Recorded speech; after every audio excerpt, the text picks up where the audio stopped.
Em 2020, a história foi reescrita. Os desafios não foram simples.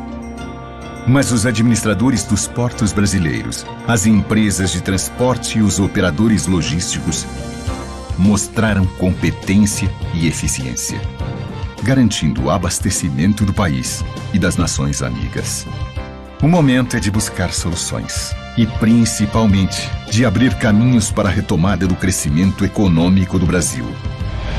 É aqui que o Brasil Export se insere, exercendo seu papel de liderança estratégica neste ambiente extremamente relevante para a nação. E agora, muito mais robusto, com novos conselhos técnicos para o fomento de estudos, discussões e fóruns, todos comprometidos com a construção de um país melhor e mais competitivo. O Brasil Export é um fórum permanente, multissetorial, plural e agregador. Com atividades durante todo o ano, o Fórum conta com importante apoio institucional do Ministério da Infraestrutura e reúne as principais entidades, associações e empresas que atuam no segmento.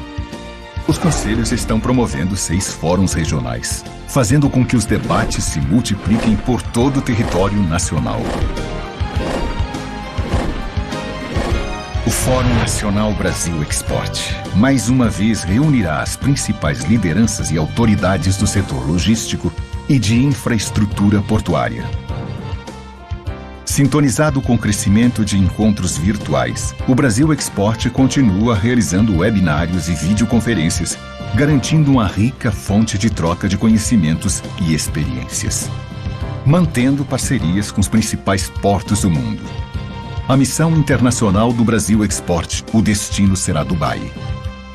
A comitiva brasileira também participará da Expo Dubai, concorrido evento global com a participação do Pavilhão do Brasil. Brasil Export, Fórum Nacional de Logística e Infraestrutura Portuária, discutindo ideias e apontando caminhos.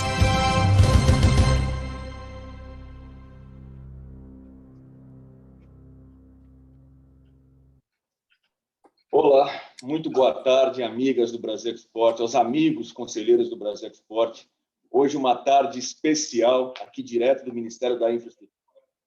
E nós não poderíamos começar melhor a jornada 2021. Para quem gosta de coincidência, eu gosto. Ano passado, o secretário Diogo Piloni estreou conosco na série de lives do Brasil Export e esse ano estamos repetindo. Hoje nós teremos, além da presença do secretário aqui conosco, também do secretário executivo Marcelo Sampaio. Piloni, obrigado pela sua presença. É sempre muito importante aí todo espaço, toda essa parceria do Brasil Export. Eu vim aqui para o Ministério e ia fazer até uma certa provocação a vocês, que até as 2h50 eu não tinha visto nenhum anúncio, nenhuma duplicação, nenhuma rodovia, e aí eu abri o LinkedIn e já tinha sido publicado a duplicação da rodovia do Sal, a BR-405, ligando Mossoró a São Francisco. Então, assim, todo dia uma notícia boa, semana Infra Week, programada agora para o começo de abril. Ano passado tivemos um ano excepcional, eu acho que vocês lideraram e conduziram o setor, e o setor realmente demonstra essa confiança, né, com o trabalho de vocês. E aí eu lembro do slogan, né, do vai dar certo. E eu acho que foi muito bom, porque, de fato, o setor deu muito certo em 2020. E esse ano, eu gosto muito também do slogan que está sendo utilizado, do Concretiza Brasil, porque é o ano realmente para concretizar tudo aquilo que foi feito, que foi trabalhado por vocês. Mais uma vez, muito obrigado. Eu tenho muito a agradecer a todo o Ministério e as suas considerações iniciais, secretário. Bom, primeiro, boa tarde aí a todos e todas. Agradecer aqui, uma satisfação estar aqui participando desse evento com vocês. Agradecer ao convite, né, do Dr. Fabrício. Dizer realmente que a gente está com uma expectativa em 2021 muito boa. Apesar de todos os desafios, né, que a gente teve em 2020, todas as dificuldades enfrentadas com a pandemia, a gente conseguiu ainda evoluir, né, na infraestrutura de transportes. Vocês estão me ouvindo bem, gente? Como é que é? Tá certinho. Está muito baixo. A gente conseguiu, apesar dos desafios, né, entregar em 2020 muita coisa interessante em todos os setores de infraestrutura, né? Não só no setor portuário. Acho que a gente evoluiu aí na pasta, nos modais de ferrovias, né, com todas as discussões, aberturas de prorrogações antecipadas de contratos de ferrovias muito importantes, que liberaram aí e têm liberado investimentos que serão realizados nos próximos 5 anos e que certamente vão trazer uma nova configuração logística para o país, né? Eu acho que o que tem se buscado no âmbito do Ministério de Infraestrutura é fazer com que a gente tenha uma maior racionalidade na nossa matriz, que a gente se beneficie, que a gente se utilize de forma mais apropriada dos modais, e para isso nós precisamos ter os modais, né, ou multiplicidade de modais. Para isso a gente precisa ter mais malha ferroviária disponível, a gente precisa ter a cabotagem funcionando, ou sendo fomentada, incentivada, para que a gente possa se utilizar, então, daquilo que cada um dos modais nos traz de melhor. Nunca esquecendo da importância do transporte rodoviário, da importância que a gente tenha sempre aí nas pernas, né, que a gente chama nas últimas milhas, essa integração com o transporte rodoviário, de modo que sempre será muito importante, muito relevante a participação do transporte pelos caminhoneiros no Brasil. A gente discute muito no BR do Mar os impactos, né, que esse programa pode vir a trazer para os transportadores, para os caminhoneiros, transportadores autônomos, e a gente tem sempre dito que, na verdade, há uma complementariedade entre as soluções logísticas, de modo que todos nós temos a ganhar com todas essas iniciativas, né, o brasileiro, o caminhoneiro, o profissional do transporte. No setor portuário, nós temos evoluído bastante, assim, e dado que a gente está aí com lançamentos, né, o Fabrício colocou aqui da rodovia, né, que foi inaugurada, enfim, que tem avanços aí, as nossas perspectivas de curto prazo no setor também são muito boas, e de, enfim, nós termos, Fabrício, a regulamentação da Lei 14.047, né, estamos em tratativas finais para que a gente tenha aí o decreto sendo publicado, que a gente possa, de fato, sedimentar, concretizar, né, dado que é o tema do momento, não é isso? Do concretizar aí as medidas lá de simplificação de processos, né, de dispensas de licitação, de contratações diretas, que vão trazer para os administradores portuários um grande dinamismo. A gente quer trazer cada vez mais uma condição de competitividade para os nossos portos organizados, que possa, de fato, atrair investimentos, gerar aí um melhor atendimento das cadeias logísticas, que é a razão de ser, a função dos nossos portos, né? BR do Mar, assim, acho que agora já estão vencidas as etapas de convencimento, de discussão. Estamos muito confiantes com o que teremos aí de deliberação no Senado Federal, e a gente estava com uma expectativa boa aí que fosse votado hoje, infelizmente não foi, né, por arranjos entre os parlamentares, entre os senadores, mas a perspectiva é muito boa. A gente tem recebido sinalizações interessantes por parte do relator do processo, por parte dos senadores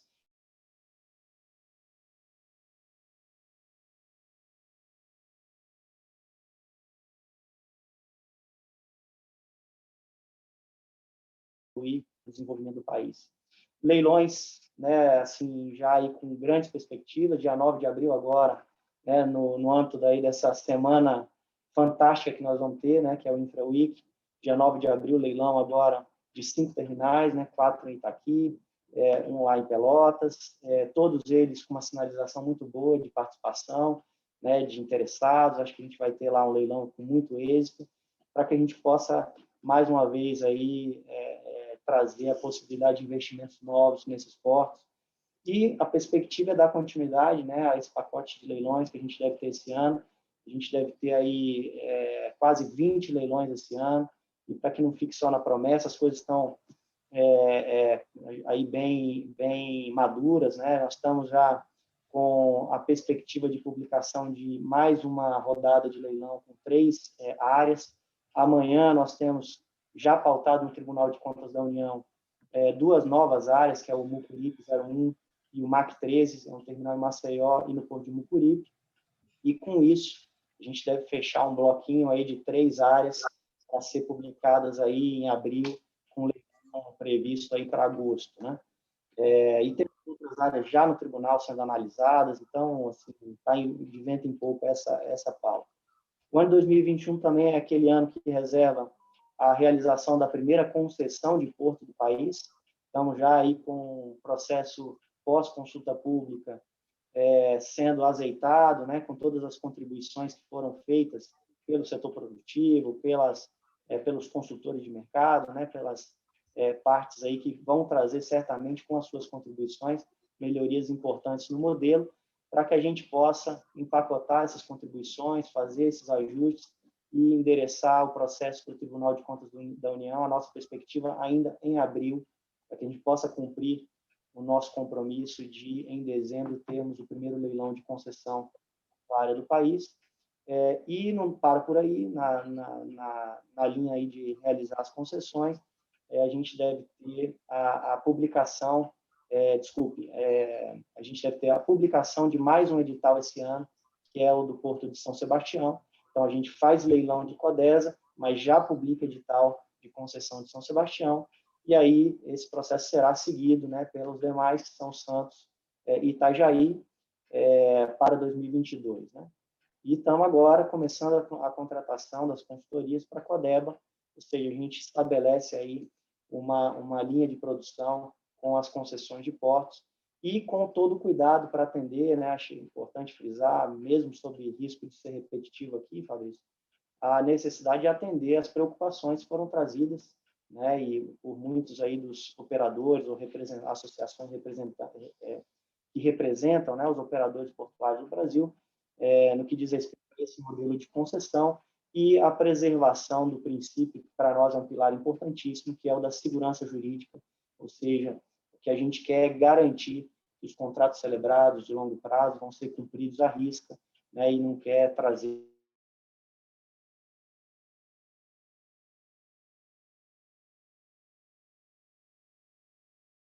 e que tem feito aí um trabalho sensacional na operação dos nossos terminais. Por fim, destacaria aqui nessa fala inicial, talvez longa demais, né, Fabrício, como é meu costume, às vezes reputo que é um defeito, falar sobre a navegação interior e a nossa iniciativa já também em fase de conclusão, até meados do ano, até junho, a gente pretende apresentar para a sociedade aí uma primeira proposta que vai vir a ser o nosso programa de incentivo à navegação interior. Ontem participei, né, de um evento sobre multimodalidade, a importância que a gente tenha com a agregação, né, da navegação interior como uma alternativa, de fato, à disposição, né, do embarcador, enfim, do usuário da logística, a gente ter esse incentivo à navegação interior, se utilizando de bons exemplos que foram que a gente, né, usufrui hoje, como, por exemplo, o escoamento das cargas do agronegócio no Arco Norte, com as nossas hidrovias do Madeira, Tapajós, que né, são experiências naturalmente multimodais, que a gente possa também fomentar a navegação interior em outras hidrovias fantásticas que nós temos pelo Brasil, e para isso a gente vai lançar a mão aí de um pacote de medidas legais, normativas, para que a gente possa incentivar a navegação interior. Mas eu acho que, em linhas gerais, assim, temos realmente aí uma expectativa muito boa para 2021, seja no âmbito aí do Ministério, né, nas suas diversas ações de rodovias, ferrovias, aeroportos. Eu não poderia deixar de puxar a sardinha para aquilo né, que eu mais gosto, que é o transporte aquaviário, o setor portuário, né, a navegação. Acho que era isso aí como palavras iniciais, amigo. Excelente, secretário. Eu vou lhe falar uma coisa. Realmente, com o Brasil Export esse ano, além dos 5 regionais, nós lançamos o Santos Export, será o 6º evento. Tivemos a criação do Conselho Internacional, do Conselho Feminino, e aqui, nessa sala, com mais de 100 participantes, representantes de todos os conselhos nossos. Então, nós temos aqui representantes de norte a sul do país. Eu vou abrir já para algumas perguntas que estão chegando. Eu quero inicialmente convidar o César Meirelles, diretor-presidente da ABOL e presidente do Conselho Internacional do Brasil Export. César, por favor. Muito rapidamente, é uma honra, secretário, ter conosco. Parabéns, como sempre, pelo escorreito trabalho. Também já cumprimentar o secretário Marcelo, que aqui chega. Parabéns, Fabrício. E sem me delongar, deixo aqui um abraço e convidar para o nosso evento, nossa live de abertura, que vai ser no dia 30/3, do Conselho Internacional, com a presença do Roberto Gianetti, do Cláudio Fristac e da Nadir Moreno, para tratarmos sobre conectividade internacional. Então, sejam todos muito bem-vindos e sucesso no trabalho da tarde. Muito obrigado.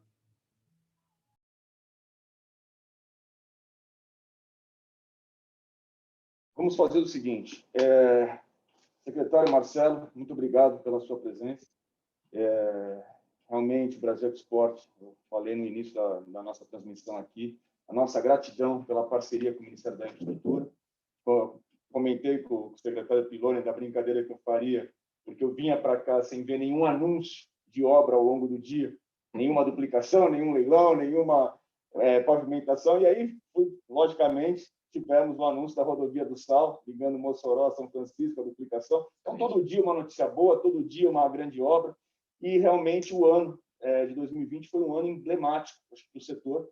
Foi um ano que, logicamente, com a confiança no governo federal, inclusive não vai dar certo, eu acho que o setor como um todo correspondeu muito bem.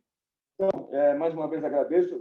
Eu gosto das coincidências. Iniciamos ano passado com a live junto ao Ministério e, novamente, estamos iniciando de 2021 aqui. Estou muito feliz e, mais uma vez, agradeço. Seja muito bem-vindo. Obrigado. Obrigado, Julião. Obrigado a todos que estão aqui online conosco, muitos dos nossos rostinhos conhecidos aí. Agradecer a todos pela oportunidade de compartilhar a nossa agenda, de poder estar falando um pouco do que o Ministério tem programado para esse ano de 2021, 2022.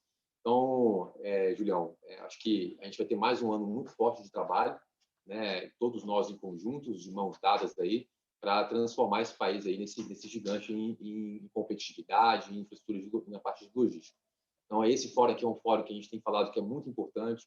Então, assim, tem vários atores aqui da sociedade civil, das companhias docas, de terminais de uso privado, de embarcadores, né, pessoas que estão realmente querendo fazer a diferença.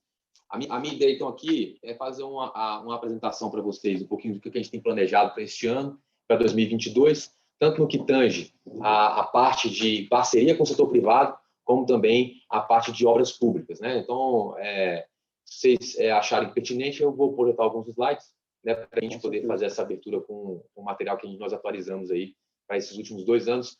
O ministro fala que a gente já virou aqui o cabo da Boa Esperança, agora é seguir firme aí para chegar à linha, nosso esforço de realmente entregar aí o que a gente se planejou para esses 4 anos de governo. Vamos colocar, então, aqui a apresentação?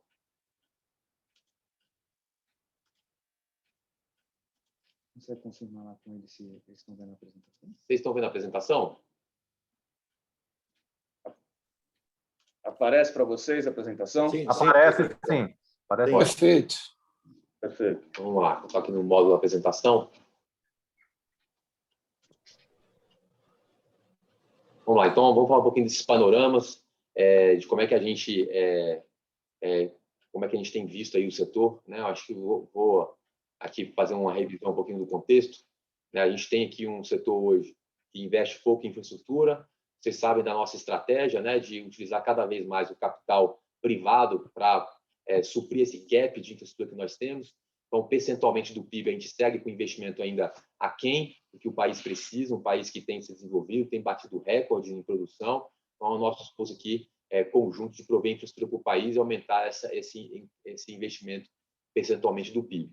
Bom, aqui a gente, não sei se todos conhecem, a gente mostra um pouquinho também aqui dos nossos modos de transporte, né? Nosso gap em rodovias ele é enorme ainda, apesar de ser um país rodoviarista, né, tido dessa forma. Nós temos buscado equilibrar a matriz de transporte, mas ainda há muito que por pavimentar no país.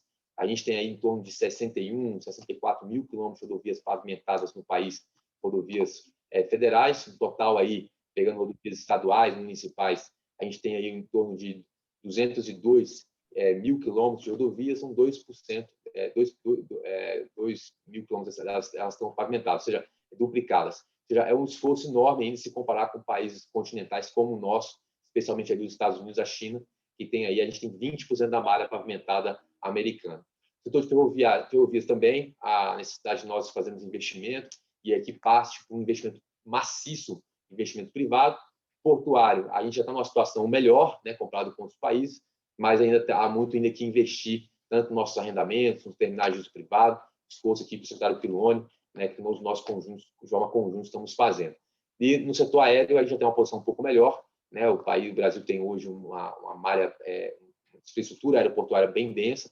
O esforço nosso hoje, além de aumentar a infraestrutura, especialmente em aviação regional, é atrair mais companhias aéreas, né? O momento está sendo muito difícil para isso. Nós tínhamos 6 companhias aéreas que estavam já em formato para entrar no país no ano de 2020, mas, infelizmente, a pandemia fez com que esses projetos ficassem um pouco mais para frente.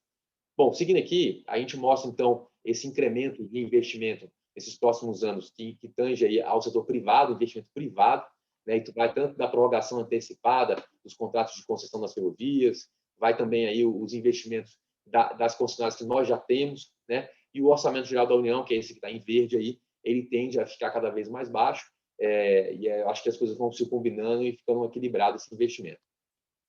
Bom, um pouquinho dos resultados, a gente falou aqui de 2020, né? 2019, a gente então fez aí já o leilão dos últimos 2 anos de 40 ativos de infraestrutura de transporte, né? Arrecadamos de investimentos aí para os próximos 30 anos desses contratos na ordem de 44 bilhões de reais, foram 13 bi de outorgas, e aí a gente tem buscado muito também ter essa acessibilidade para a geração de empregos, especialmente nesse momento que nós vivemos, além de todos os cuidados que nós temos que tomar com a nossa saúde, né, sanitários, mas a questão da manutenção dos empregos, gerar empregos é sempre muito importante, e investir em infraestrutura tenha também esse retorno imediato, que é a geração de empregos. Então, aí está um pouquinho dos ativos, eu acho que os senhores também conhecem bem.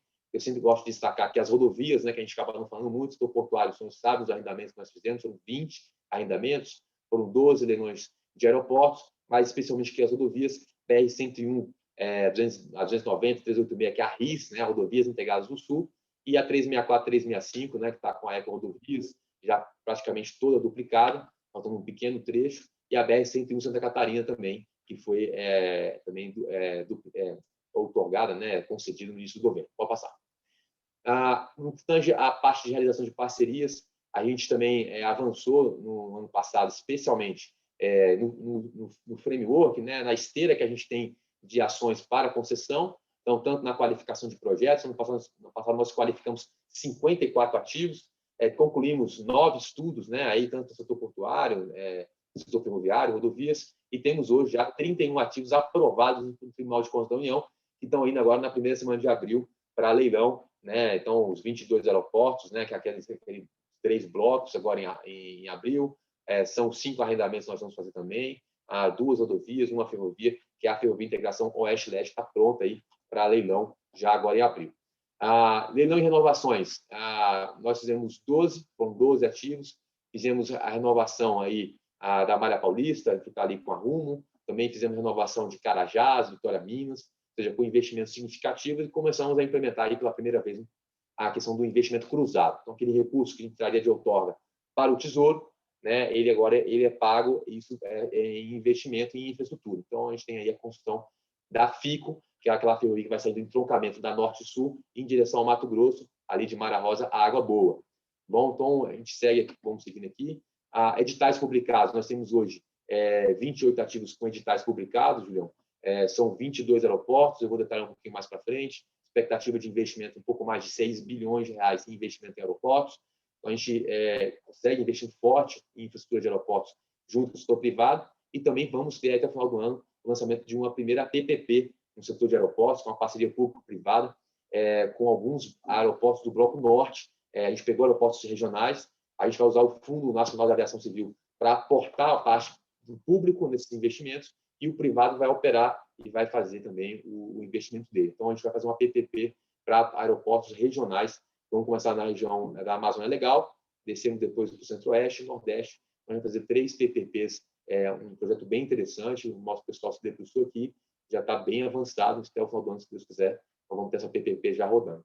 Bom, seguindo aqui, os senhores conhecem bem essa também, a nosso framework, né? Como é que é a esteira, como é que a gente chega no dia do leilão, né? O leilão é um grande kick-off, do nosso ponto de vista, mas para começar a ter esse pontapé inicial em investimentos, em atrair competitividade para a nossa infraestrutura, tem todo um trabalho que é feito antes do dia do leilão, né, que é a parte de seleção dos projetos, de estudos que são feitos, né, geralmente demora aí de 9 a 12 meses.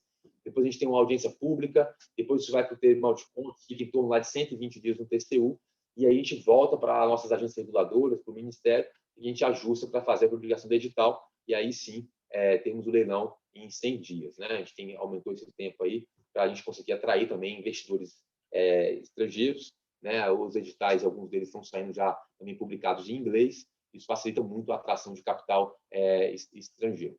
Bom, por que investir no Brasil? Acho que os senhores sabem, né, fazendo aqui essa volta, o Brasil é um país continental, né, o 5º maior país do mundo, temos um dos maiores mercados consumidores também do mundo, aqui da América Latina, por óbvio, né, é um país que tem uma economia pujante, que tem dado passos concretos também em direção ao desenvolvimento. Pode passar, Felipe.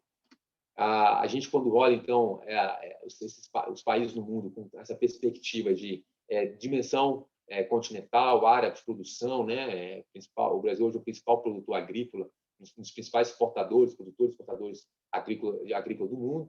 Né? A gente também, quando olha, além da parte de dimensão continental, a gente olha o PIB e vê o Brasil ali com um PIB em torno aí de mais ou menos 3,4 trilhões de dólares, país com PIB maior que 1 trilhão de dólares, e o país também com uma população significativa, né? A gente tem aqui a maior população do mundo, um país com mais de 200 milhões de habitantes.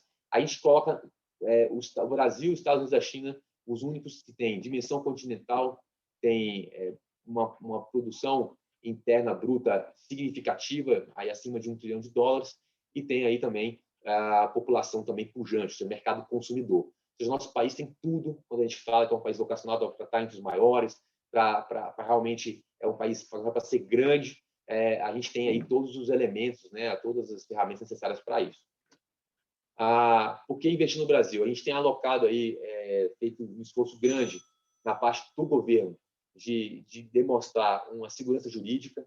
Acho que o ano passado foi um ano difícil, a gente continua ainda também em 2021 com diversos desafios, especialmente na parte de saúde, né, sanitária, mas a gente conseguiu ano passado, no que tange a parte de infraestrutura para o transporte, sem dúvida nenhuma, a gente deu uma resposta de respeito a contratos, né, de rapidez para tomar decisão, para reequilibrar contratos. Então, isso mostra um histórico de segurança jurídica também, o esforço do nosso país. Eu acho que no passado sacramentou isso, especialmente no setor aéreo, né, os colegas estão lá investindo nos aeroportos, na Zurich Airport, a Fraport, a ENA, né, todos eles têm aí aeroportos em vários países, né, na Colômbia, no México, tem na Europa, e estou unânimes em dizer que o Brasil foi muito rápido e chamou a atenção deles quando eles perceberam, comparando o Brasil com outras situações que eles estão postos. Né?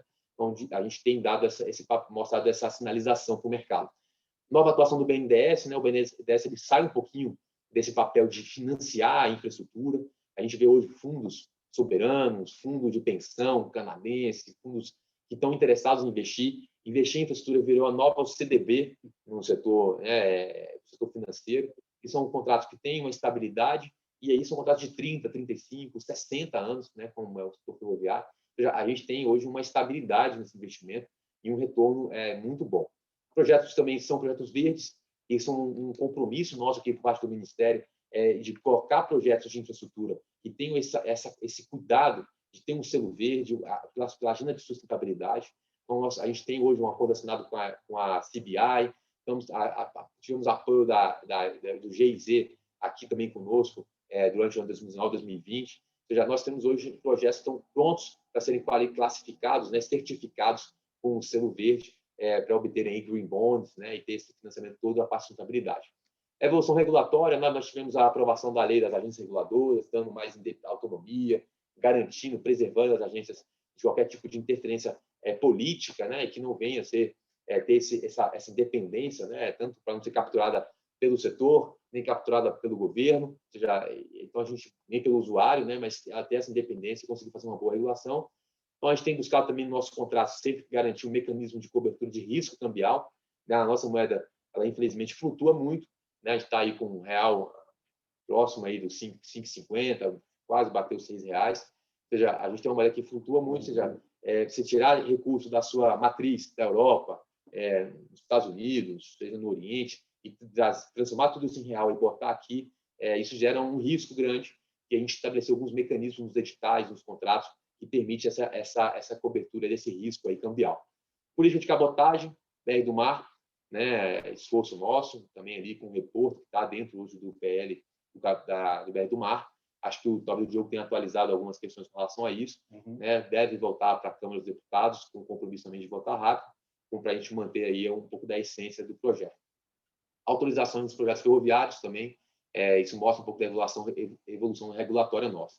Capacidade de planejamento e capacidade de execução, eu acho que o fato de a gente ter hoje um setor de infraestrutura de transporte com técnicos, tanto nas nossas companhias docas, tanto aqui na formação de política pública, dá capacidade para nós, primeiro, somos muitos de nós aqui servidores de carreira, nossa obrigação como setor público, né, e como gestores públicos, de ter uma visão de Estado, né, e não uma visão de governo. Então, essa visão de longo prazo, ver o Brasil 15, 20, 30 anos na frente, se antecipar a problemas, induzir o desenvolvimento por meio da infraestrutura de transporte, ou seja, essa capacidade de planejamento. Hoje nós temos, a EPL concluiu já o PNL, que está indo para a audiência pública nos próximos dias, então nosso Plano Nacional de Logística vai para a audiência pública.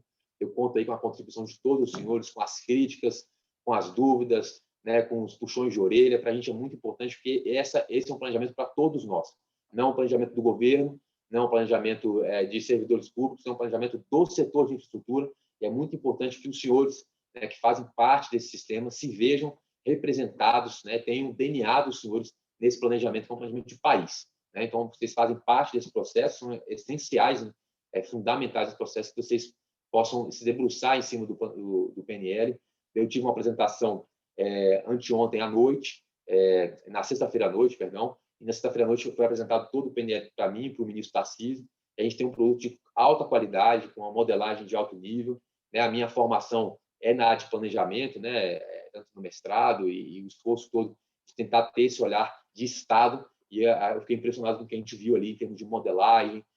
Vai muito além de um modelo de 4 etapas de geração de viagem, distribuição, alocação, para você conseguir ter um olhar realmente de mudança climática, de mudanças como o BR do Mar gera no ambiente, como a renovação antecipada de contratos de ferrovia, autorização do setor ferroviário. Ou seja, a gente conseguiu representar tudo isso aqui de uma forma muito, muito interessante, harmônica, com essa visão de longo prazo. Vamos lá. Bom, vamos lá. Em próximos anos, a gente tem aí uma previsão de ativos que vão gerar uma carteira de 250 bilhões de reais. Ou seja, é um esforço do governo. Esses números aqui, a gente tem muita responsabilidade em botar esses números aqui para os senhores, mas são investimentos, uma carteira que não é uma carteira que vai ter investimentos para os próximos 30 anos. A gente conta tudo isso aqui, a gente tem 250 bilhões de investimentos previstos aí para os próximos anos, que vão ser contratados. Né? No setor portuário, a gente tem aí 6,77 bi para esse ano agora, de 2020 e 2022, né, esse biênio. Então, são 20 arrendamentos portuários e o nosso esforço aí também de fazer a privatização das companhias docas, né, Codesa e Codesp. Então, a Codesa, vocês têm participado e eu estou vendo um bate-papo também com o conselheiro, com o presidente do conselho. De qual deles? Do Brasil Export. José Roberto Campos. José Roberto Campos. Aqui presente. Está inscrito já para fazer pergunta. Isso. Se for a questão da nossa reunião, a gente vai marcar aqui essa semana essa vídeo, ou então a gente falar pessoalmente, né, tomando esses cuidados. Mas, assim, eu acho que é importante a gente ouvir ele, no dia da abertura lá no almoço, ele trouxe algumas contribuições rapidamente importantes. Então, para a gente é muito importante ter aí a contribuição de vocês. Bom, aqui é o investimento nos modos de transporte. Vamos priorizar aqui o nosso bate-papo. Os ativos estão previstos aí para o plano de 2021, 52 ativos. Se o judiciário deixar, a gente quer fazer isso, né? A gente está aí com um leilão de aeroportos judicializado. Eu estou num juiz em Santa Catarina. Então, a gente está tentando destravar isso para não atrasar o leilão agora em abril desses 22 aeroportos, né, que estão em abril. Depois tem aí Viracopos, tem Asga, tem também a parte da participação, né, que a Infraero tem em alguns aeroportos. A gente quer ver se também vende agora esse ano de 2021. Vamos esperar ver se a pandemia arrefece agora no final desse semestre. O setor portuário também são 17 arrendamentos, uma desestatização, que é a Codesa. E aí segue aí com a FIOL, Ferrogrão. Queremos fazer a renovação da MRS também até o final do ano.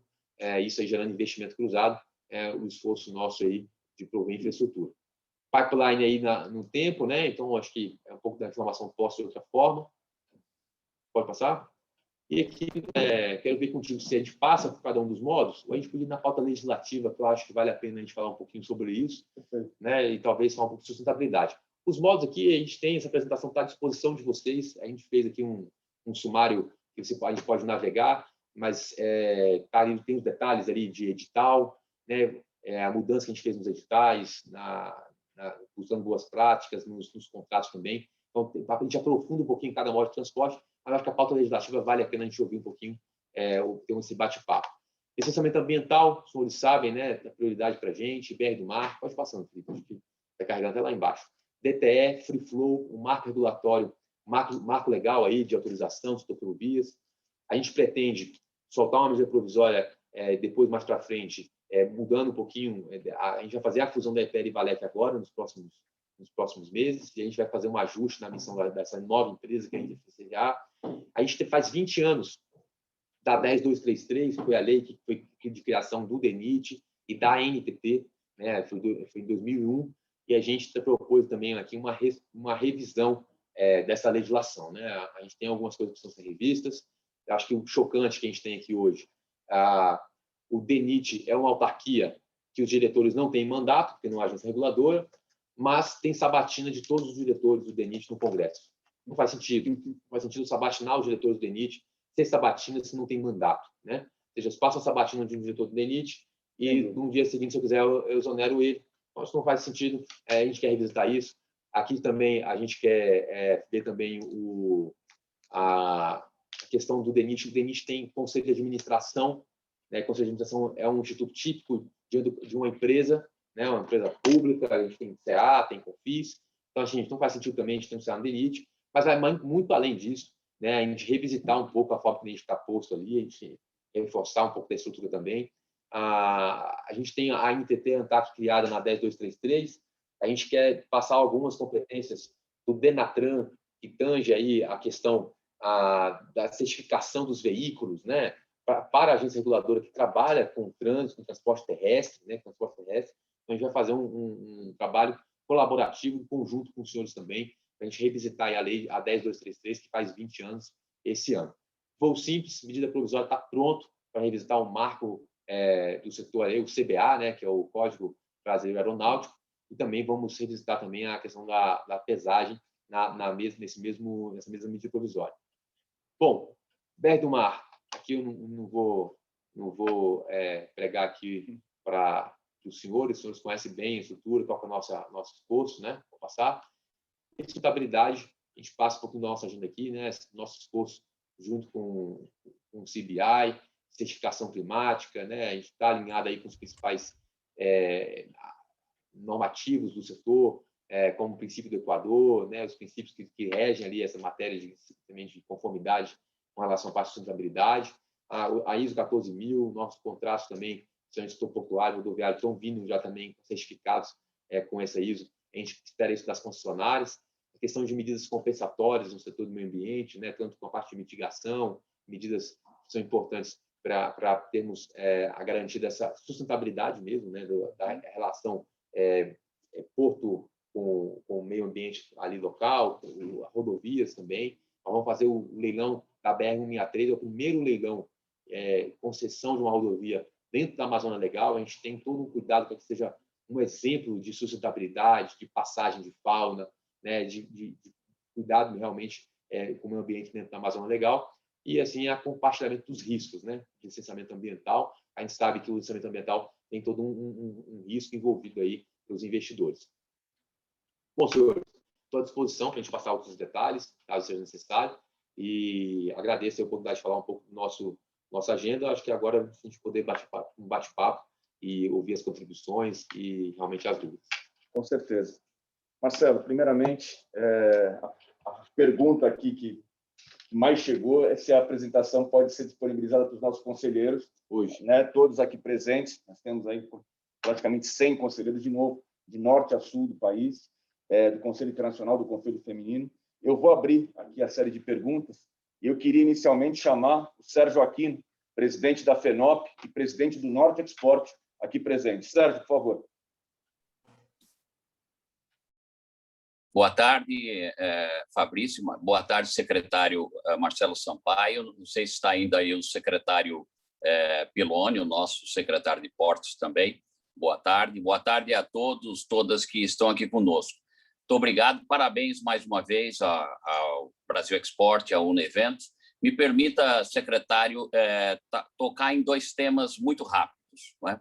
Primeiro, a FENOP tem se dedicado a dar uma atenção muito grande na questão da acessibilidade ferroviária aos portos, não é? A FENOP tem defendido que não somente em Santos, mas em outros portos nacionais, o governo adote uma política, né, e busque rever o envolvimento de acesso terrestre, mas transformando esses acessos, vamos dizer, na região portuária, como área de competência do sistema portuário, né? Então, gostaria de saber do secretário como vê isso.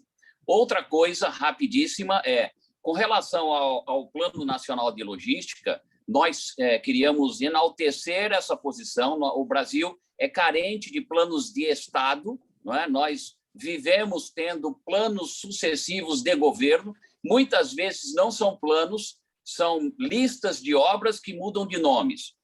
E nós enaltecemos essa iniciativa, foi divulgada em dezembro, de um plano de logística até 2035, essa tarefa, né, que o ministro definiu, mas gostaria de indagar ao secretário qual é o instrumento legal que o Ministério pretende utilizar para garantir que esse plano seja efetivamente de Estado, se ele estará regulado numa lei, de forma a que governos sucessivos não se sintam com liberdade plena de alterá-lo, revogá-lo. Rever, sim, é natural de rever.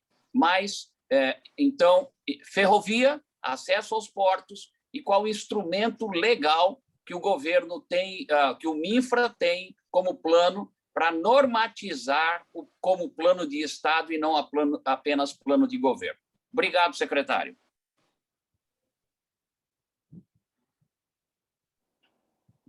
Bom, Aquino, duas perguntas importantes, né?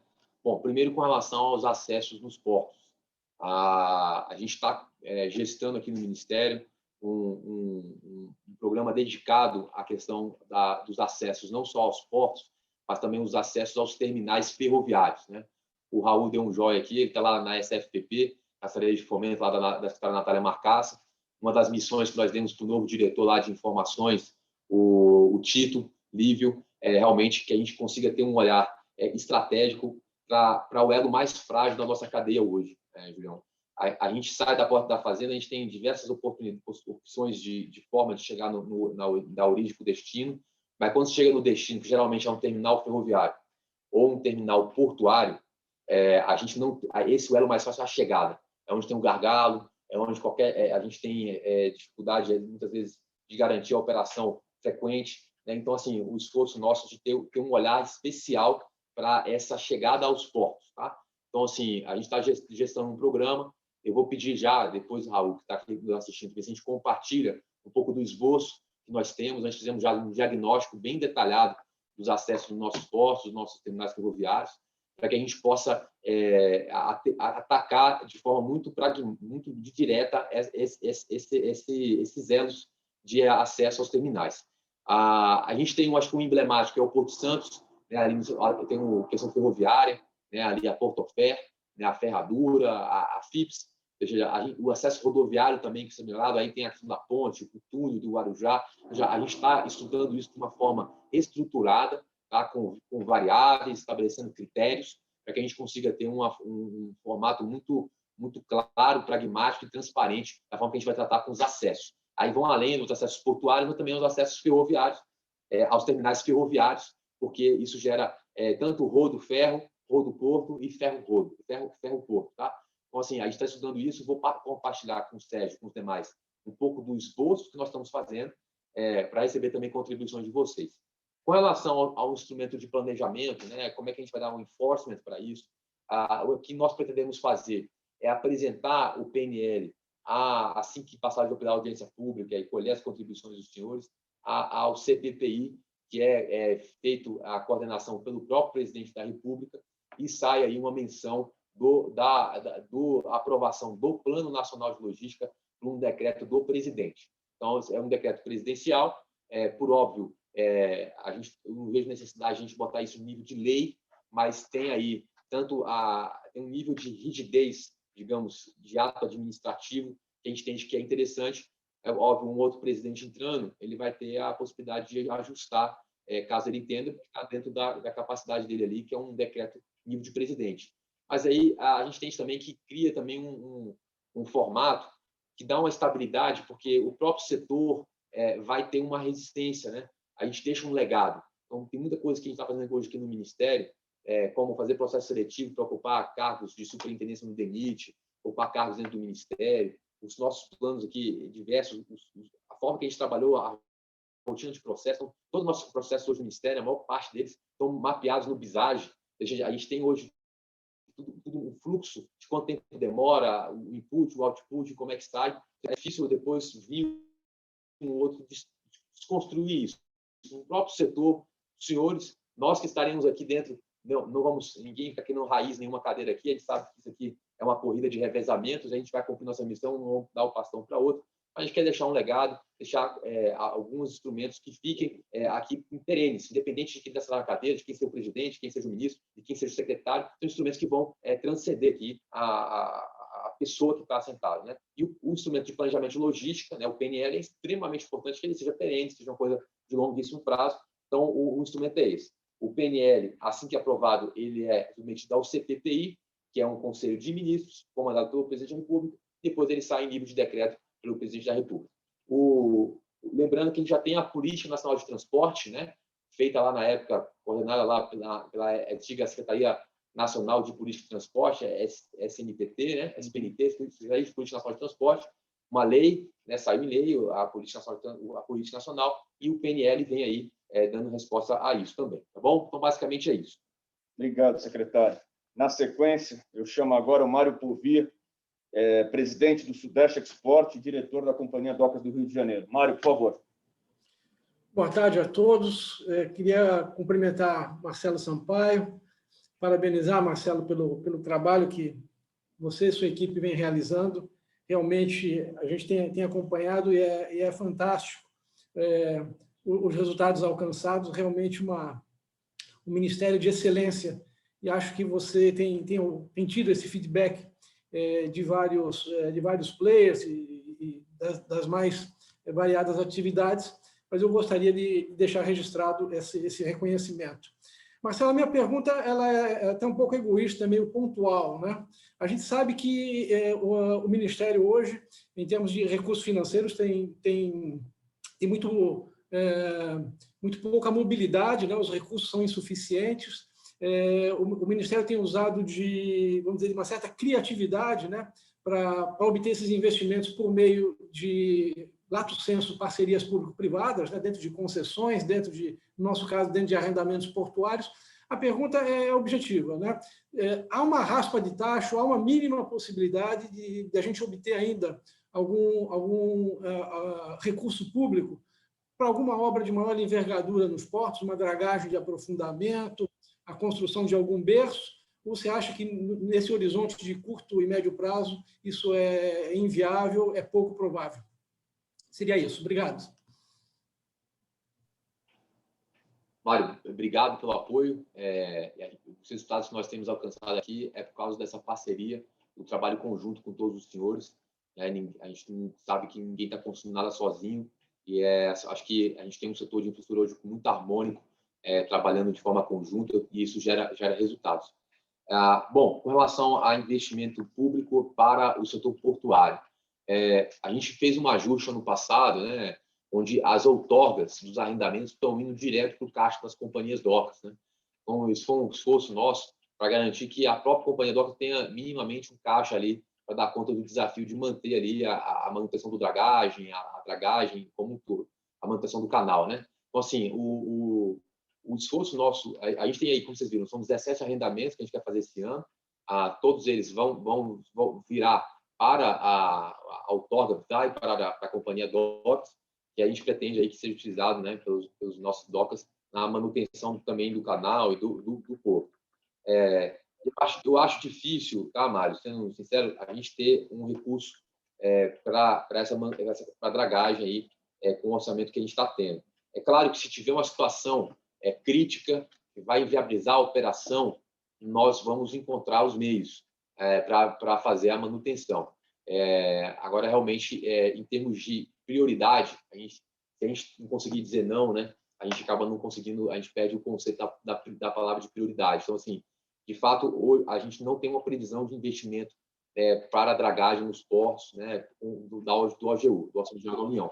Mas, reforço, a gente não vai deixar de fazer operação em canal, em porto, inviabilizar a operação por causa disso. Então, assim, a gente vai estudar caso a caso, de forma conjunta, e vamos encontrar a solução aqui, que é o nosso papel, né? Perfeito. Bom, na sequência, eu chamo agora o Rui Klein, que é diretor de concessões do Grupo Eco Rodovias. Rui, por gentileza. Obrigado, Fabrício. Prazer aqui rever o secretário Marcelo, tudo bem? Muito obrigado aí pela oportunidade, parabéns aí pelo trabalho no Ministério. Tivemos aí, no final do ano, aí, algumas interações, eu, enquanto concessão estadual aqui da Eco Rodovias. E, secretário, eu gostaria de fazer uma pergunta. A gente tem acompanhado aí, eu e o Luiz Veloso, que está aqui comigo aí nessa live, a gente tem acompanhado o esforço do Ministério aí em todas as questões de inovação em rodovias, né? Eu vou puxar um pouco aí a brasa para o nosso assado. E a gente tem visto aí iniciativas do Free Flow, a pesagem em movimento, o Inova BR, né? Então, eu queria deixar a pergunta aqui, aproveitando esse fórum seleto aqui dos colegas que trabalham no setor portuário, ferroviário, como é que o Inova BR pode trazer aí algumas interações, algumas melhorias na interface rodovia-porto, se isso está previsto aí na visão do Inova BR, secretário. Agradeço a oportunidade. Obrigado, Rui. A gente assinou recentemente o decreto, o presidente assinou o decreto que institui o Inova BR. Você deve ter participado, junto com o pessoal lá do Marcelo da Costa, nosso secretário nacional de transporte terrestre, um pouquinho da construção desse programa. A gente tem uma série de revisões e de ajustes, né, que precisam ser feitos com relação à parte de investimento, que estavam fora dos contratos ali por parte das nossas rodovias, né, da construção das concessionárias rodoviárias, que a gente não tinha um conforto, digamos assim, um instrumento, né, um ato que daria uma tranquilidade para que os diretores, né, para a agência reguladora, poder fazer esse ajuste no portfólio de investimentos ali, justamente para garantir acesso, né, a município, o acesso a portos, uma construção de terceira faixa, alguns serviços também que vão garantir aí fluidez, vão garantir conforto, vão garantir segurança, né, e competitividade nos nossos ativos, principalmente rodoviários, né? Então, o Inova BR ele vem com esse formato, né, de dar uma roupagem para que nós, no Ministério e agências reguladoras, consigam construir um ambiente que viabilize aí, com segurança jurídica, né, a gente fazer esses investimentos nesses contratos, né, que já estão aí já vigentes. De saber que um contrato de concessão de 25, 30, 35 anos numa rodovia, há uma dinâmica muito grande ao redor do eixo da rodovia, né? Uma rodovia que é duplicada, isso gera toda uma exploração imobiliária ao redor daquilo ali. Então, uma área que não tinha uma previsão de instalação de indústria, começa a ter instalação de indústria, uma montadora, um investimento também no agronegócio, isso começa a demandar ainda mais a infraestrutura e isso começa a gerar também carência de travessias, de acessos, e a gente acaba não conseguindo prever todas essas situações num contrato com essa dimensão tão grande. Então, a gente tem as previsões quinquenais de revisão, mas a gente realmente tem uns contratos antigos aí, na segunda, terceira rodada de concessão. A ECO tem alguns desses contratos, né? E a gente está prevendo aí fazer esses ajustes. E, por óbvio, sim, se a concessão passa dentro do acesso ali do porto, a gente prevê aí, sim, fazer alguns ajustes que vá realmente atacar essa questão dos acessos, que é um gargalo importante que precisa ser visto de forma muito objetiva. Então, respondendo assim de forma clara, sim, há uma previsão sim, de uma OBR atacar também a questão dos acessos. Excelente. Na sequência, agora, eu chamo Maiara Chaves, nossa presidente do Conselho Feminino do Brasil Esporte, presidente da Companhia Docas do Ceará. Maiara, por gentileza. Boa tarde, Fabrício. Boa tarde, secretário. Primeiramente, eu gostaria de agradecer, como presidente de Companhia Docas, participar. Eu tenho muito orgulho de fazer parte desse ministério, de compor essa equipe que está fazendo isso crescer e acontecer, né? Então, é mais um agradecimento do que parabenizar, porque a gente está junto nisso, né? Em 2010, eu conheci o Marcelo Sampaio trabalhando no PNLP, no Plano Nacional de Logística Portuária, e o Marcelo trabalhava no PNLT, no Plano Nacional de Logística de Transportes, né? Então, naquela época, a gente discutia muito sobre a integração dos planos, como é que seria a evolução disso tudo, e hoje a gente fala do PNL, que era o nosso sonho de 2010, agora, 10 anos depois, a gente fala desse sonho com muito mais propriedade e concretizado, né? Com isso nas nossas mãos. Como é que você vê essa evolução que a gente teve, né, vindo lá de 2010 com esses planejamentos, o conhecimento que a gente tinha, eu vou dizer que ainda muito raso, né, dentro desses assuntos, tanto portuários como o transporte de rodovia, a evolução que a gente teve nisso, como você vê essa evolução e quais são os principais pontos que a gente evoluiu e a gente avançou ao longo desses 10 anos?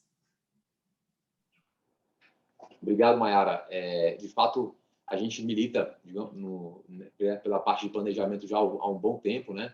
O governo fez um esforço, e na época, em 2007, para resgatar a capacidade de planejamento do setor, com a publicação do PNLT em 2007. Depois a gente fez uma revisão em 2009, em 2011, 2013.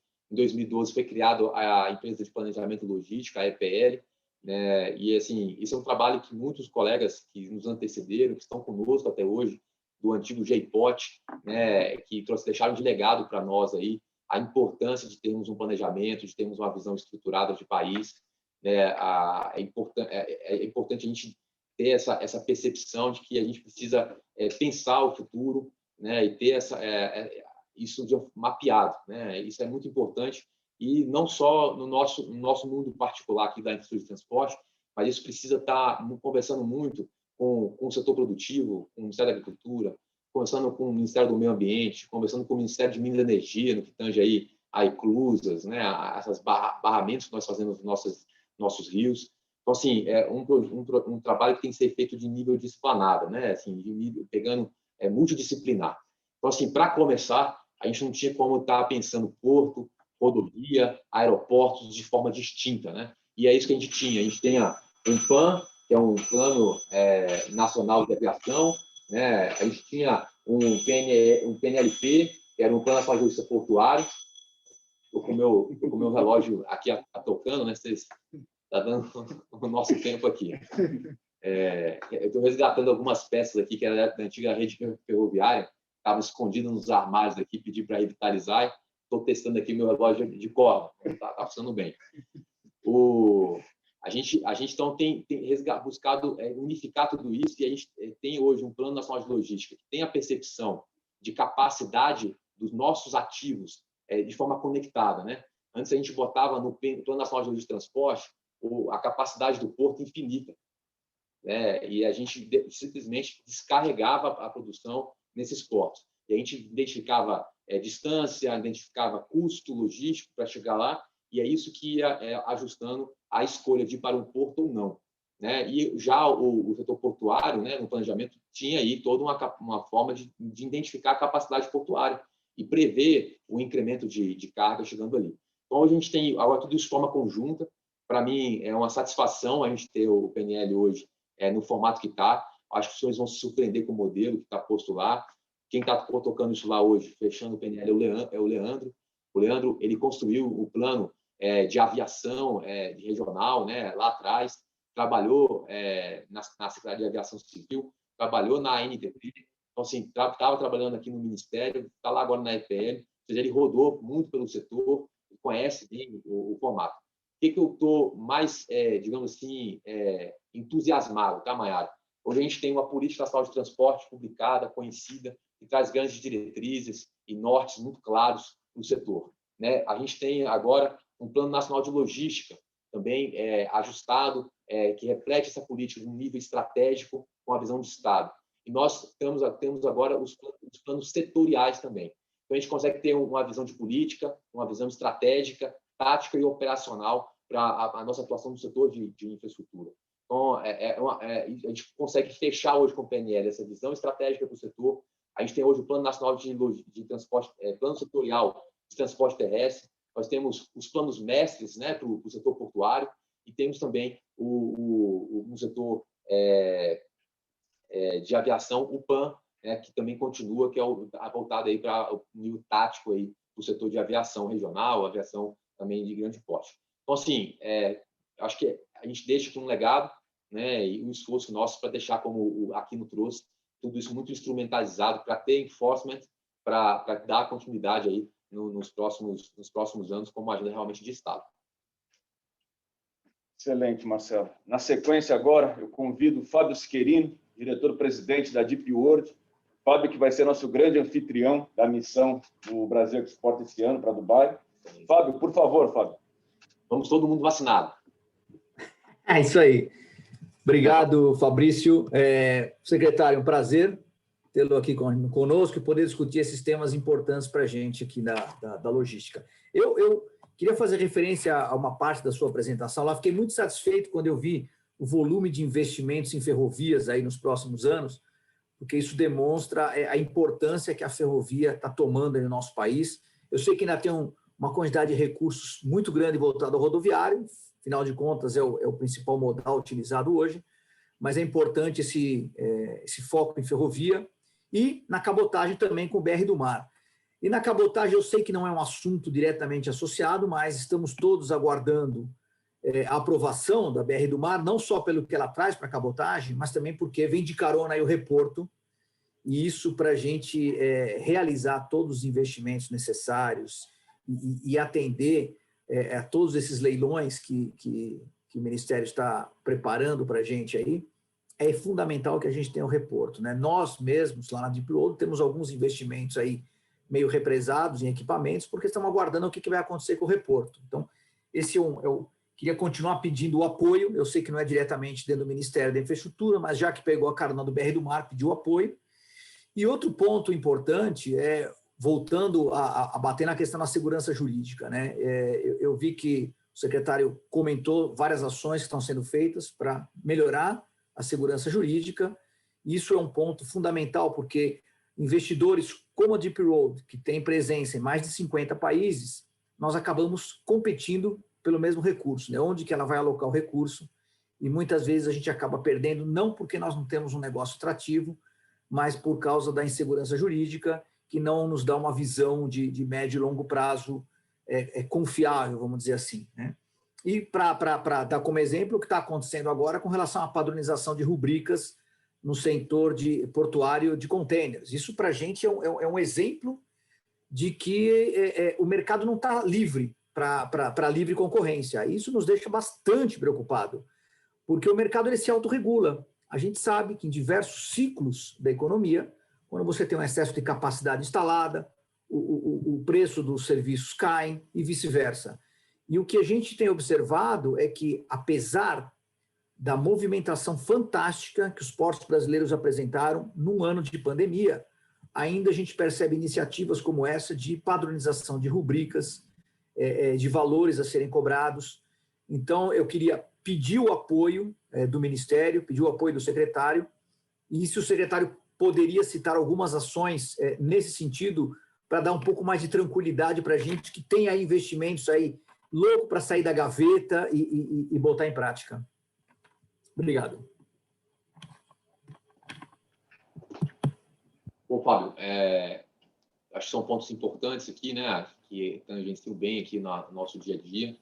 O reporto, o setor se organizou lá no Congresso e conseguiu fazer essa emenda importante ali no BR do Mar.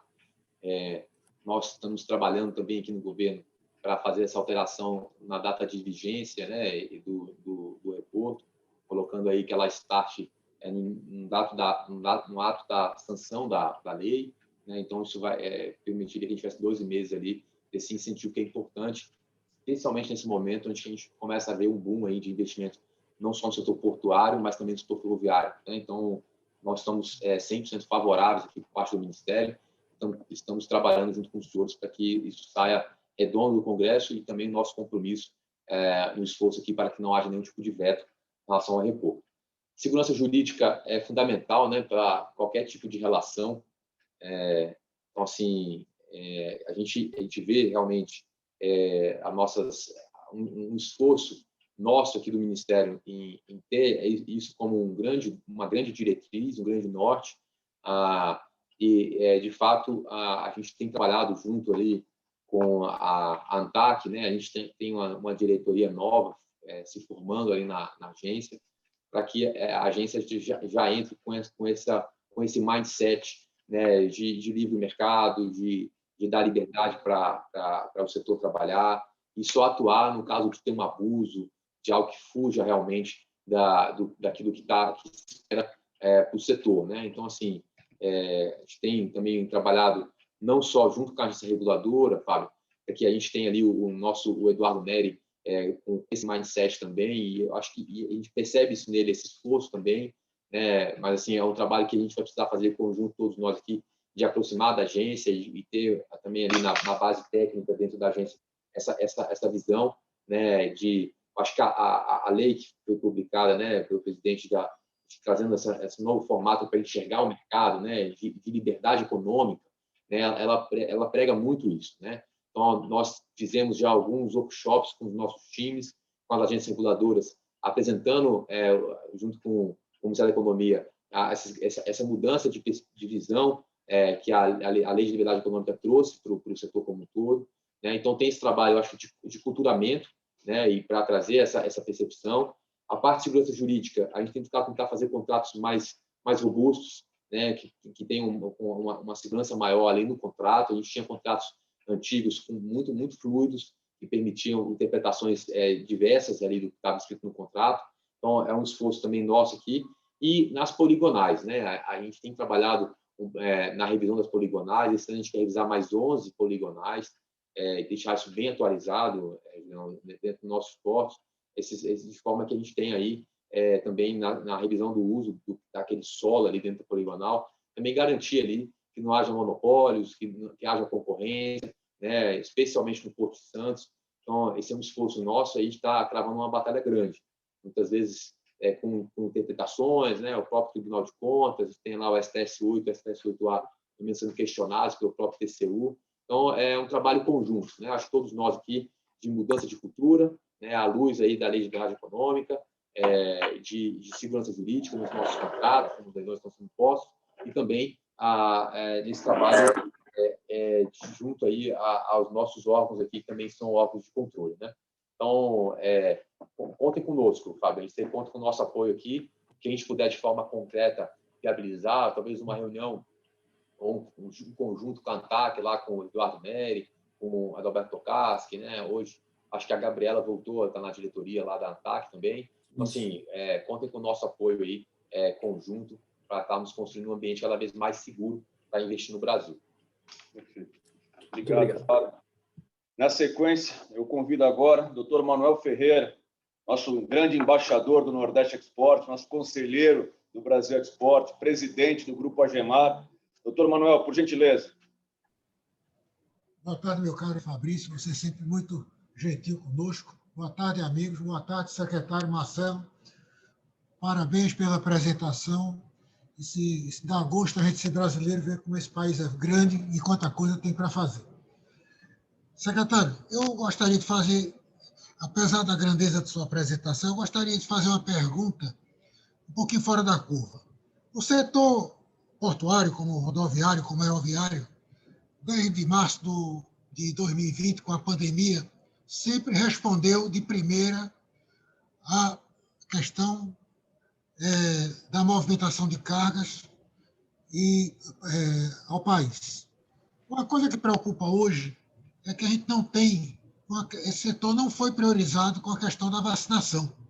Por exemplo, Nós temos um navio que eu fiquei 14 dias parado, porque eu tive 3 tripulantes com Covid, 14 dias parado. Fora isso, todo dia, hoje aqui, por exemplo, na nossa empresa, nós devemos ter umas 180 pessoas, eu devo ter uns 14 com Covid. Na questão da força de trabalho do TPA, todo dia a gente tem a questão, esse pessoal, desde o início, esse pessoal trabalha em conjunto, desde o início, colocaram a mão na massa para que pudesse ajudar o país atendendo suas necessidades. Então, era mais uma questão de um apelo. Como é que a gente pode inserir esse pessoal, antecipar essa vacinação e não deixar lá para trás, porque quando for acontecer essa vacinação, vai ser lá para junho e nosso setor vai parar? Essa é a minha pergunta.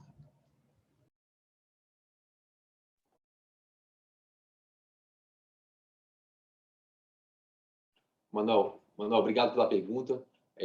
Acho que eu posso talvez fazer uma fala do governo federal como um todo, né?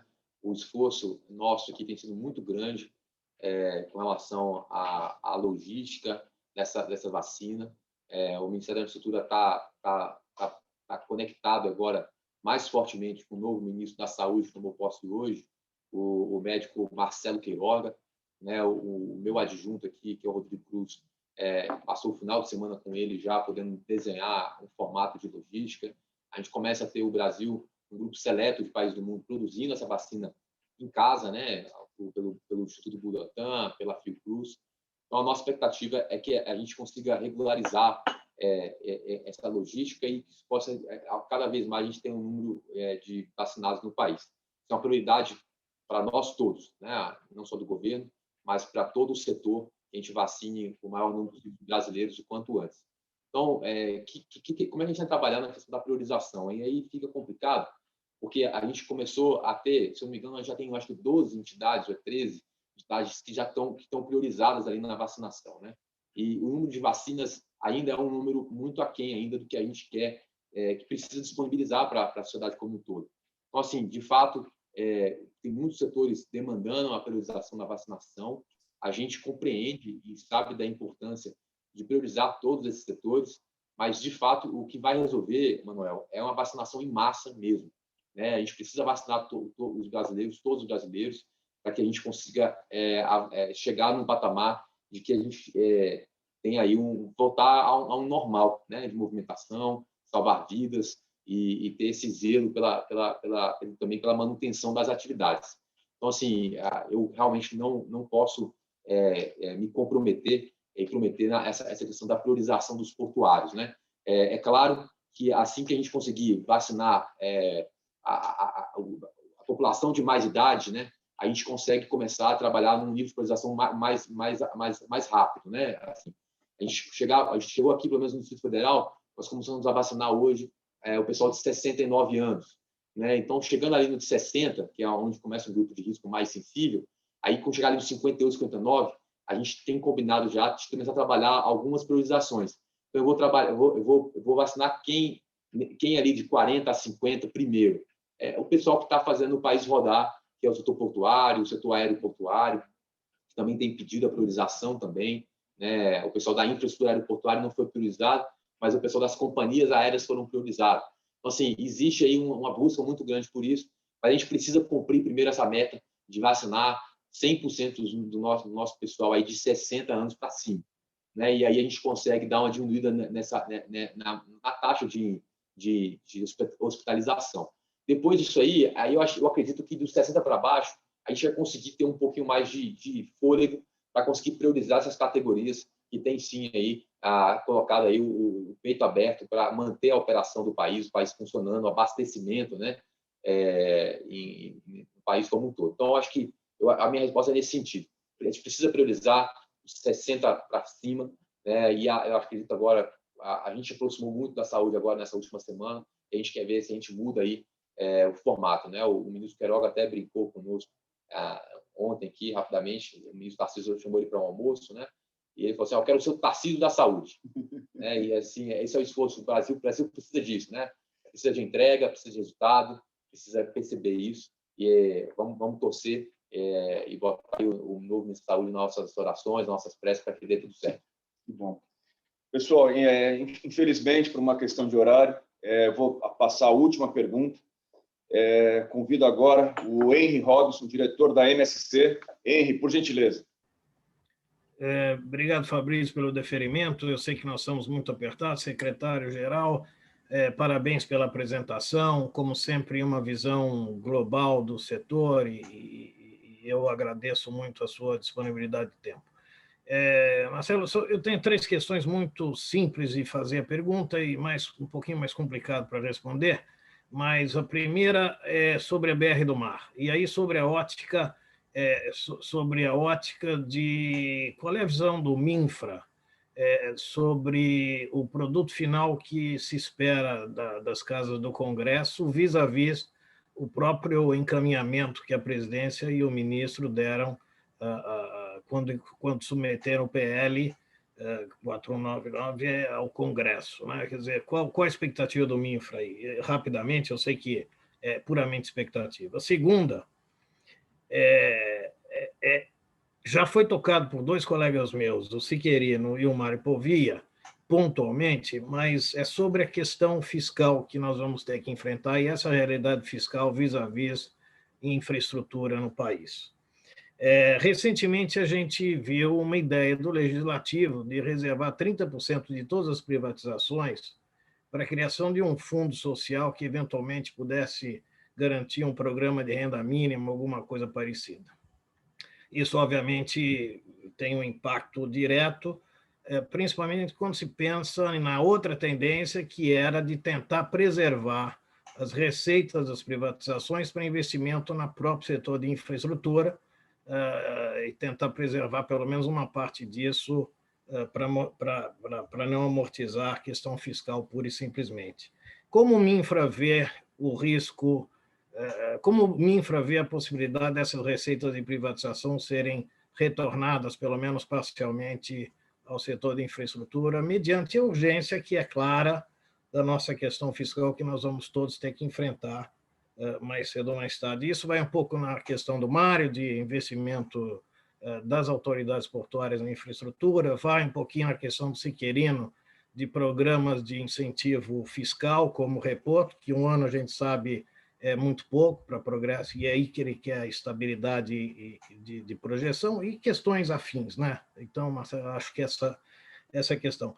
E o último ponto que eu não posso deixar de perguntar para o secretário, já que é o grande defensor, o paladino da tecnologia no Minfra. Recentemente, com uma certa surpresa, o setor viu a ANTAC sair com uma consulta pública sobre marketplace, numa plataforma que seria, eventualmente, o host seria, eventualmente, a própria ANTAC. Essa discussão de marketplace para fretes, principalmente transporte marítimo, a gente falou muito durante as discussões da BR do Mar como um incentivo paralelo para aproximar o cliente da cabotagem, para poder ter um certo paralelismo com o transporte rodoviário. Acho a ideia excepcional, mas a minha pergunta é por que o sponsor não é o Minfra, trazendo a parceria do setor privado? Isso já foi feito lá fora, semelhantes, marketplaces semelhantes no transporte internacional marítimo. Minha sugestão é o Minfra avaliar, trazer para a sua esfera de influência e desenvolver uma parceria com o setor privado, numa plataforma que seja independente, auditável, e que tenha confiabilidade, inclusive, de todos os players que estão nela. E aí vai uma sugestão para que a gente discuta esse assunto no Brasil Export em 2 pontos importantes. Primeiro, no Conselho Internacional, que pode buscar a experiência que foi feita lá fora, e o segundo, no próprio Hackathon, que pode ser uma fonte de ideias para isso. Obrigado, desculpe o tempo.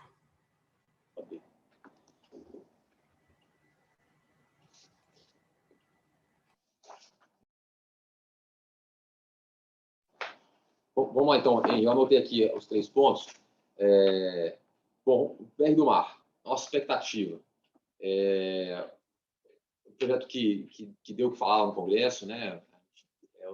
Um regime de urgência e isso acabou até travando a pauta e muita medida, muita emenda no projeto.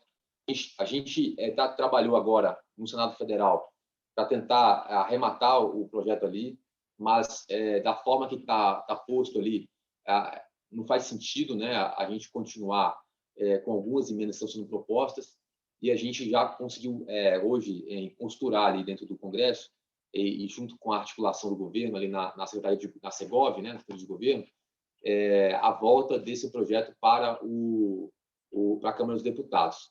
Há um compromisso do vice-presidente da Câmara, né, o Marcelo Ramos, de que a gente faça isso muito rápido na Câmara, né, e a gente consiga manter aí a essência do programa. Tá? A minha expectativa é que a gente vai conseguir sair com um programa que vai dar um retorno efetivo aí para incremento na cabotagem no país. É isso que a gente tem conseguido trabalhar. Isso aí envolve muita articulação política. O humor ali muda muito, né? Uma semana para outra. A gente está numa semana também mais complicada hoje de relação com o Congresso. E aí, às vezes, é melhor que o projeto espere um pouquinho mais do que saia nesse momento. Né? Então, o esforço nosso, a expectativa é de que o projeto saia aí num formato que realmente vai entregar um incremento na cabotagem. Talvez não total, como a gente tinha a expectativa no início, né? Uma mudança mais substancial, mas sim que saia aí algo que a gente consegue dar um primeiro passo em direção a isso, e esse é um esforço permanente de quem estiver aqui no Ministério, de estar fazendo esse incremento, atualizando essa legislação mais para frente. Então, a expectativa nossa é positiva, tá, com relação à saída do projeto dentro da Câmara, em formato que viabilize esse incremento na cabotagem. Com relação a essa questão fiscal, né, o que tange aí a essa criação de um fluxo, né, via fundo, que permita esse retorno do recurso garantido via outorga, né, de ativos de infraestrutura que retorne para a infraestrutura.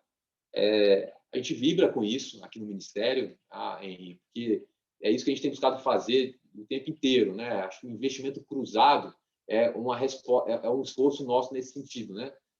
De tentar manter esse recurso que vem de outorga, ele seja investido na infraestrutura de forma efetiva.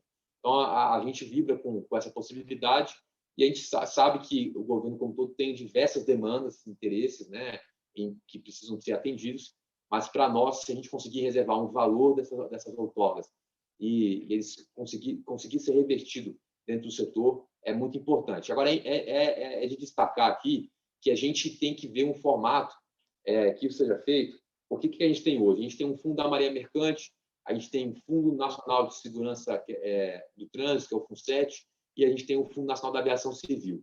Tanto o FUNSET quanto o Fundo Nacional da Aviação Civil, eles ficam limitados ao teto, né? Então, não adianta eu ter, como eu tenho hoje, quase 20 bilhões de reais no Fundo da Nacional da Aviação Civil, e eu não consigo usar esse fundo porque eu não tenho financeiro para usar isso.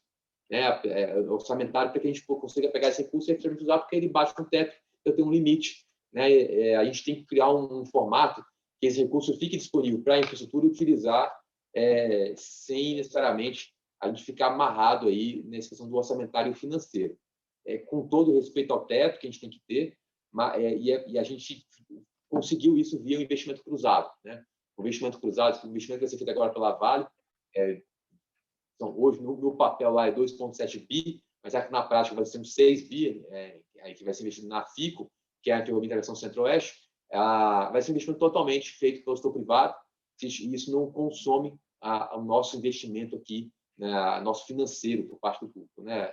Então, o fundo, eu não sei se é a melhor forma da gente construir esse retorno, porque a gente já tem fundos hoje, que tem bilhões de reais que a gente não consegue acessar por uma limitação no formato que está feito. Então, vai ter que talvez ter alguns gatilhos aí de forma que a gente vai usar essa outorga. E com relação à tecnologia, essa questão do marketplace é um lugar que a gente vibra com essa possibilidade. A gente tem buscado construir isso também no âmbito aqui do transporte rodoviário de carga, né, para aproximar o embarcador do caminhoneiro, né, e tirar esse nível de atravessadores, agenciadores que ficam no meio dessa atividade. E eu vou me comprometer aqui de procurar lá a ANTAC, ver em que estágio que está essa questão da aplicação dessa plataforma, né, para que a gente possa, junto com eles, nos aproximar e, quem sabe, então, fazer um negócio mais amplo, trazendo para o Ministério da Infraestrutura. Então, vou procurar a ANTAC para ver como é que está essa questão da plataforma. E acho que a participação do César Meirelles nesse Conselho Internacional, trazendo práticas de fora, vai ser muito importante e interessante. Vamos manter o diálogo para que a gente possa aproximar essa agenda aí também, tanto o Conselho Internacional, também eu acho que, sem dúvida nenhuma, é matéria para estar no Hackathon, e eu vou me apropriar lá dessa questão do marketplace que a ANTAC está propondo, e eu sou extremamente favorável de que seja uma plataforma independente do governo. Tá? Acho que o governo tem que participar, mas não tem que ser detentor da plataforma. Então, é isso que a gente defende aqui. No transporte rodoviário de carga, a gente tem diversas plataformas sendo desenvolvidas pelo setor privado. Nosso papel é fornecer dados, fornecer informações, recursos, para que todo haja desenvolvimento por parte do privado, de forma independente aí do governo. Então, vamos me apropriar aqui do que a ANTAC está fazendo. Secretário, mais uma vez, muito obrigado. Eu tenho sempre muito trabalho quando a conversa flui, quando a conversa é boa, porque eu recebo várias perguntas, não consigo atender a todos. Eu preciso aqui registrar alguns dos nossos patrocinadores presentes: Maurício Toledo, Milena Castro da Arbitrar, Almirante Laranjeira, presidente da Companhia Docas do Rio de Janeiro, a Luísa Sobreira, da Mercochip, o Djalma Vilela, da Multilog, o Elber Jus, presidente da MSC. Agradecer ao Fábio Schierino, da Deep World, José Eduardo Lopes, da Associação Comercial de Santos, João Bosco, da Praticagem do Brasil, Ana Paula Calhau e Almirante Altran, da Codeba, Marcelo Neri e André Zanin, da FENAMAR, Maiara Chaves, da ABEP, Otávio Grotoni, Flávio Costa, da Eldorado, Roberto Teller e Luiz Capella, da Santos Brasil, Ricardo Molitzes, do Sopesp, Rui Klein e Veloso, da Eco Rodovias, Ted Lago, do Porto de Itaqui. Vamos para as considerações finais. Eu abro agora com o nosso presidente do Conselho Nacional, José Roberto Campos, e, na sequência, para fechar o evento, secretário Marcelo. Por gentileza, Campos. Boa tarde, secretário. Elogiar o MINFRA e a sua pessoa é redundante, né? Excelente apresentação, e mais do que a apresentação, a qualidade das respostas que o senhor colocou às perguntas que foram feitas. Eu tinha uma pergunta para fazer, mas, devido ao adiantado da hora, como eu estou à disposição do senhor para a nossa conversa sobre a questão de privatização, tem um outro ponto, só para o senhor ir se preparando. Hoje, no Porto de Santos, eu abro aqui uma manchete: exportadores de soja e açúcar disputam espaço no Porto de Santos, custos sobem. Esse é um tema que, na nossa conversa, eu também gostaria de colocar, mas eu sei que a resposta, se eu fizesse a pergunta que eu estou querendo fazer, o Fabrício me expulsava da presidência e ficaria muito tempo ocupado com a sua resposta. Mas muito obrigado, mais uma vez, pela sua disponibilidade, a sua, do Piloni, e de todo mundo do Ministério que tem apoiado em muito o Brasil Export. Muito obrigado. Campos, eu já vou aproveitar, secretário, já puder já responder e já as suas considerações finais, tá? Lhe agradeço. Tá ótimo. Então, Zé Roberto, vamos manter, então, esse diálogo franco, né? Eu vou combinar, então, para a gente ver se a gente faz esse bate-papo ainda essa semana, no máximo no início da semana que vem, e a gente se aprofunda essas questões, né? A gente percebeu que houve um aumento realmente de custo em algumas operações, não só de custo, mas também tempo da operação em si, nos nossos indicadores que nós temos acompanhado aqui no Ministério. Nós vamos buscar trabalhar em conjunto aí, junto com os senhores, no caso com o Zé Roberto, para encontrar esses caminhos para solução, né? Eu queria fazer um fechamento agradecendo a todos. Eu gosto muito de participar aqui com vocês, Juliano. Esse ambiente muito construtivo de busca de soluções, né? A gente aqui no Ministério tem feito um esforço muito grande em acertar, né? E se a gente tem conseguido fazer alguma coisa certa aqui é porque a gente tem mantido esse diálogo frequente com o setor privado, com a sociedade civil, porque os senhores estão no dia a dia aí, no sol, na chuva, encontrando soluções e fazendo o país dar certo e caminhar. Então, o nosso papel aqui, se a gente não atrapalhar, a gente já ajuda muito os senhores a produzirem, a gerar riqueza, né? E esse é o nosso papel aqui no Ministério, de procurar formular políticas públicas que realmente o setor entenda que é o importante, é o necessário para o país. Então, agradecer a todos, agradecer essa oportunidade. A gente segue aqui servindo com muito paixão, com muito destemor, com muita gratidão também de poder fazer parte desse processo do país. servindo aqui 210 milhões de brasileiros, né? Que não conhecemos, né? Talvez nunca conheceremos o rosto de todos eles, mas é imperativo de nossa parte, manter a sensibilidade, né? De não nos tornarmos insensíveis e servir esse país que é formato composto de rostos, de famílias, de sonhos, né? E é isso que a gente tem que fazer aqui. A gente escolheu como profissão servir ao público, e o nosso papel aqui é entregar aí um serviço público cada vez mais eficiente e mais rápido para quem quer produzir, para quem quer gerar emprego e crescer no país. Então, contem conosco, dá um alô para todos aqui. Eu acho que já esses 2 anos conheço já todos os rostos que estão aparecendo aqui na tela, e contem conosco, né? Contem aqui com o nosso WhatsApp. Eu acho que quase todos aí devem ter já meu celular particular. Fiquem à vontade de mandar mensagem. Esse que eu acho que é o momento mais para a gente poder uniformizar, né? Harmonizar nossas ideias e nossos projetos, mas também, no particular, estou sempre aqui disponível para continuarmos crescendo. Então, obrigado a todos aí pela oportunidade. Secretário Marcelo Sampaio, obrigado mais uma vez.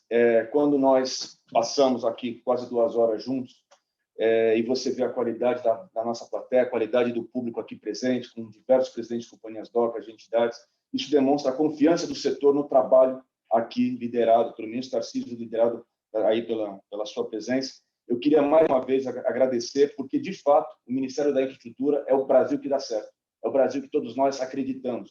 Num momento muito difícil, num momento que todos estamos fragilizados com a situação, com a pandemia, com as perdas, né, às vezes muito próximas a nós, mas realmente passar uma tarde discutindo aqui por cerca de 2 horas todos os projetos, todos os investimentos, nos faz realmente acreditar que esse país tem chance de crescer, de superar isso tudo. E aí, novamente, eu parabenizo pela questão do Concretiza Brasil. Agradeço mais uma vez a todos os conselheiros, a todos os nossos convidados, por este início do Brasil Export, 2021 começando, e dia 25, a primeira live do Nordeste Export, com a presença dos presidentes das companhias docas da região. A todos uma ótima tarde e até o dia 25. Boa tarde a todos. Boa tarde. Marcelo, Maceió está esperando você. Boa tarde. Boa tarde, parabéns. Boa tarde, parabéns.